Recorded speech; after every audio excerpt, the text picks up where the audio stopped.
isbitaalka Erdogan X Digfer ayaa dhawaan dalka keenay mid ka mid ah aaladaha caafimaadka ee bulshada ku kalifi jiray inay dalka dibadiisa ugu dhoofaan kaasoo ah mashiinka wadnaha oo afka qalaad lagu yiraahdo heart pacemaker. Hastalarımız buradan tespit ettiğimiz bukaanada u baahan daaweynta wadnaha waxay ku qasbanaayeen inay dibadda aadaan meelaha ugu badan ee la aado waxay ahaayeen Turkiga iyo India. dadka aadaya waxay ku dhibanaayeen safarka dheer iyo qarashka badan.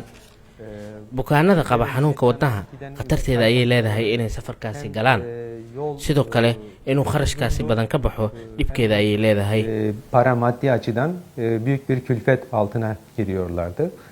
Digfer oo ka mid ah isbitaalada ugu waaweyn ayaa dadaal ugu jira samata bixinta bulshada waxayna ku rajo weyn yihiin in qalabkan uu wax badan ka bedeli doono la tacaalida bukaanada la ildaran wadna xanuunka. qaliinka ma aha qaliin aad u dhib badan ama sida loo maleynayo ma aha. marka maqasho bateri wadnaha la gelinayo macnaheeda ma aha wax qofka qaliin socodanayo saacado badan. horta qaliinka dhanba waa 45 daqiiqo.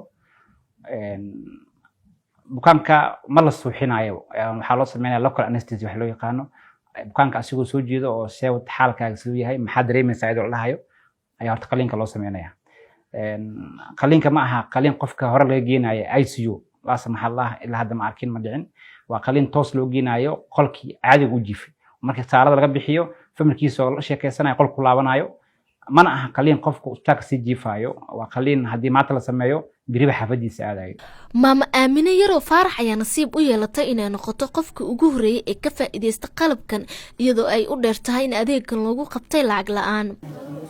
intii oo yeeshin ilaahay ajar iyo xasanaad ha ka siiyo. alxamdulillah waa caymna ilaahay daawo fiican noo sahli kor allah ka dhigo. ilaahay weyn waaxidka intii iga dambaysan gacantooda guul allah ugu dhigo. anagana waa caafimaad waa roona alxamdulillah ilaahay mahadiis. markii hore tawareeraan dabeynay hadda xibnaha ma qaadi karin madax waa ilweynay alxamdulillah hadda waa roona sidii hore waa dhama ilaahay maalle. hadda ka hor waxaa la sameeyay xitaa Kenya aan la aadnay oo si yani loo qabto lacagtii aan heli weynay oo lacagtii aan ugu badatay fiisiha yani xoogaa ugu dhib noqday. marka alxamdulillah isbitaalka Digfer wuxuu noo sheegay in la keenay wadnaha dhakhtarkii sameyn lahaa. alxamdulillah marka waxaan dhahnay waa u baahneen ha noola fududeeyo.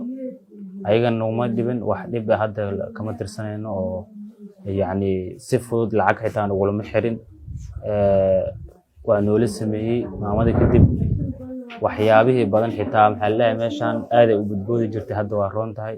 madaxii waa roon yahay, lugihii iyo wixii oo dhan hadda waa fiican yihiin alxamdulillah.